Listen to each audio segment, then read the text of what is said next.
ఎన్నికలకు ముందు అనేకమైన హామీలను ఇచ్చింది. సూపర్ 6 అని చెప్పి ఇచ్చిన ప్రతి హామీని నెరవేరుస్తామని చెప్పారు. అంతేకాకుండా ఓట్లేండి తమ్ముళ్ళు, మీరు ఓట్లేండి తమ్ముళ్ళు, విద్యుత్ ఛార్జీలు పెంచం, పైగా తగ్గిస్తాం గ్యారంటీ అని ఊరు వాడ వెళ్ళి బలపం గట్టుకెళ్ళి చెప్పారు చంద్రబాబు నాయుడు గారి నాయకత్వంలోని కూటమి. మొత్తం తగ్గించేసేస్తాం, చంద్రబాబు నాయుడు గారు అధికారంలోకి రాగానే తగ్గించేస్తాం, జగన్మోహన్ రెడ్డి గారి కాలంలో విపరీతంగా పెంచేశారు అనేటువంటి మాట చెప్పారు.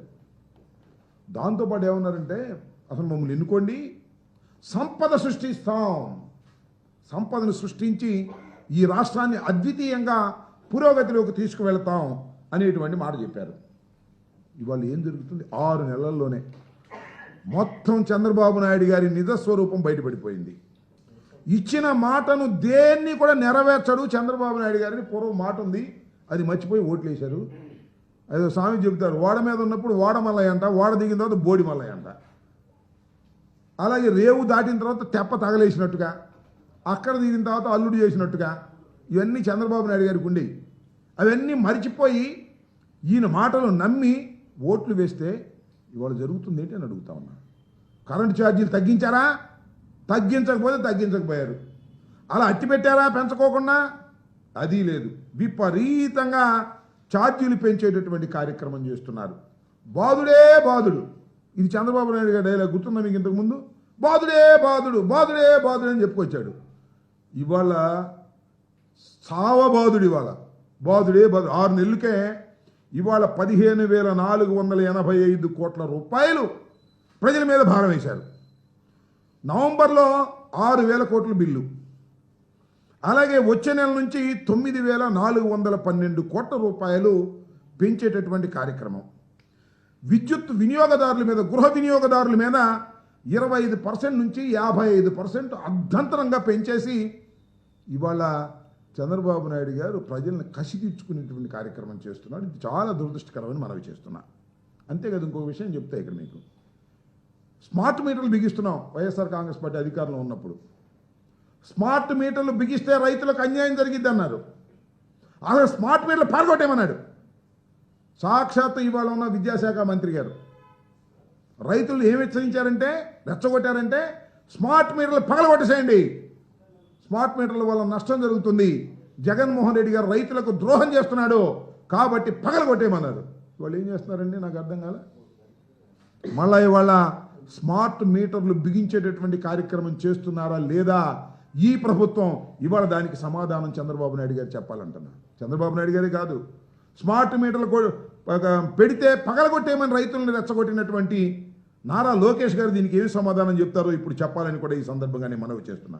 విపరీతమైన బాదుడు కార్యక్రమాన్ని ఇవాళ రాష్ట్రంలో చంద్రబాబు నాయుడు గారు ప్రవేశపెట్టబోతున్నాడు. అంతేకాదు, విన్నారు కదా మధ్య రోడ్లు, హైవేలు కాదు, ఇక గ్రామాల్లో ఉన్న రోడ్లు కూడా పబ్లిక్ ప్రైవేట్ పార్ట్నర్షిప్ మీద పిలవబోతున్నారు. కొన్ని రోడ్లు సెలెక్ట్ చేసుకున్నారు.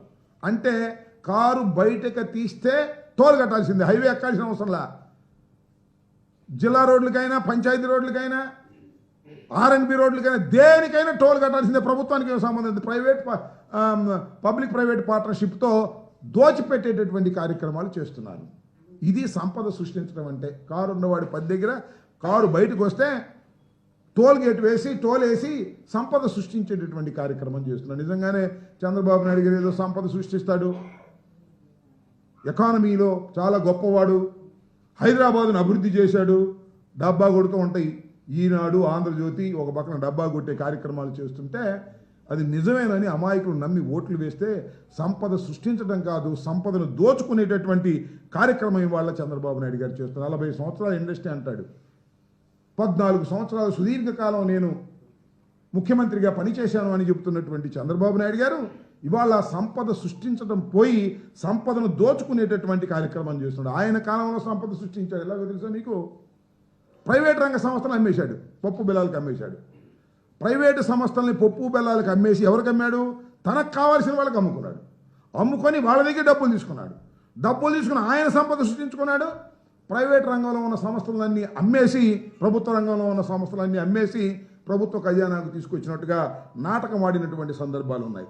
ఇలా సంపద సృష్టిస్తానని ప్రజల్ని మోసం చేశాడు. ఇంకోటి కూడా చెప్తున్నా, సంపద సృష్టించడం కాదు, ట్యాక్సులు వేయటం కాదు, బాధుడు కాదు, అప్పులు తీసుకు అడుక్కుంటున్నాడు. అయ్యా అప్పులు ఇవ్వండి. ఎన్ని అప్పులని నాకు అర్థం కాలేదు. ఇవాళ రాష్ట్ర బడ్జెట్లో 65,000 కోట్ల అప్పు, బడ్జెట్టేతర అప్పులు 9,000, బడ్జెట్టేతర అప్పులు 9,000 కోట్లతో పౌర సరఫరాల సంస్థ ద్వారా 2,000 కోట్లు, 9,000 కోట్లు, మార్క్ఫెడ్ ద్వారా 6,000 కోట్లు, ఏపీఐసి ద్వారా 1,000 కోట్లు అప్పు చేశారు. ఇప్పుడు రాజధాని పేరుతో 31,000 కోట్ల రుణం. మరోవైపు అమరావతికి మరో 21,000 కోట్ల రుణానికి సమీకరించేందుకు సిద్ధం. అప్పులతోనే సంపద సృష్టి కాదు, పూర్తిగా అప్పులు తీసుకొని అప్పులతోనే ప్రభుత్వాన్ని నడపాలి అనుకునేటటువంటి పరిస్థితికి ఇవాళ చంద్రబాబు నాయుడు గారు పడిపోయి ఇవాళ అనేకమైనటువంటి గొప్ప విషయాలు చెప్పేటటువంటి కార్యక్రమం చేస్తున్నాడు. సంపద సృష్టించడం తర్వాత పక్కన పెట్టండి. చంద్రబాబు నాయుడు గారు అధికారంలోకి వచ్చిన తర్వాత ఆదాయాలు ఎంత పడిపోయాయో ఒక్కసారి పరిశీలన చేయమని రాష్ట్ర ప్రజలను కోరుతున్నా. అమ్మకం పన్ను గత ఏడాది ఇదే సమయంతో పోల్చి చూస్తే 1,000 కోట్లు తగ్గింది. మరొక వైపు రిజిస్ట్రేషన్ ఆదాయం కూడా గత ఏడాదితో పోలిస్తే 1,000 కోట్లు దక్కింది. కేంద్ర గ్రాంట్లు 12,510 కోట్లు తగ్గగా రెవెన్యూ లోటు 9,740 కోట్లు పెరిగింది.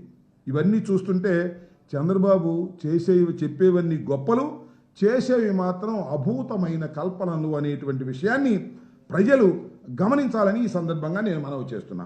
దాంతోపాటు ఇవాళ చంద్రబాబు నాయుడు గారు ఒకటి ప్రకటించారు ఇందాక చాలా చిత్రంగా. ఉద్యోగాలకు ఏం చెప్పాడు? ఉద్యోగాలు సృష్టిస్తాను, ఎవరికైనా ఉద్యోగాలు లేకపోతే 3,000 రూపాయలు నిరుద్యోగ భృతి ఇస్తాను అని చంద్రబాబు నాయుడు గారు ప్రకటించారు. కూటమి ప్రభుత్వం ప్రకటించింది. వాళ్ళు చంద్రబాబు నాయుడు గారు చేస్తుంది ఏంటో తెలుసా? ఇవాళే ఇందాక రిలీజ్ చేసే ఒక్కసారిగా 410 మంది ఉద్యోగులను సైబర్ నెట్ నుంచి తొలగించేశారు. సైబర్ నెట్ కార్పొరేషన్ నుంచి మళ్ళా ఫైబర్ నెట్ కార్పొరేషన్ నుంచి మళ్ళీ 200 మంది తొలగించడానికి సిద్ధపడుతున్నారు. ఫైబర్ నెట్లో మీకు ఏదైనా అవకతవకలు జరిగాయని ఉంటే ఎంక్వైరీ చేసుకుంటున్నారుగా, ఎందుకు ఉద్యోగస్తుల మీద పడతారు? ఇలా ఆ ఉద్యోగస్తులను తొలగించేసేసి నిరుద్యోగులు చేసేటటువంటి కార్యక్రమం. అదేవిధంగా ఉన్న ఉద్యోగాలు పీకేస్తున్నారు.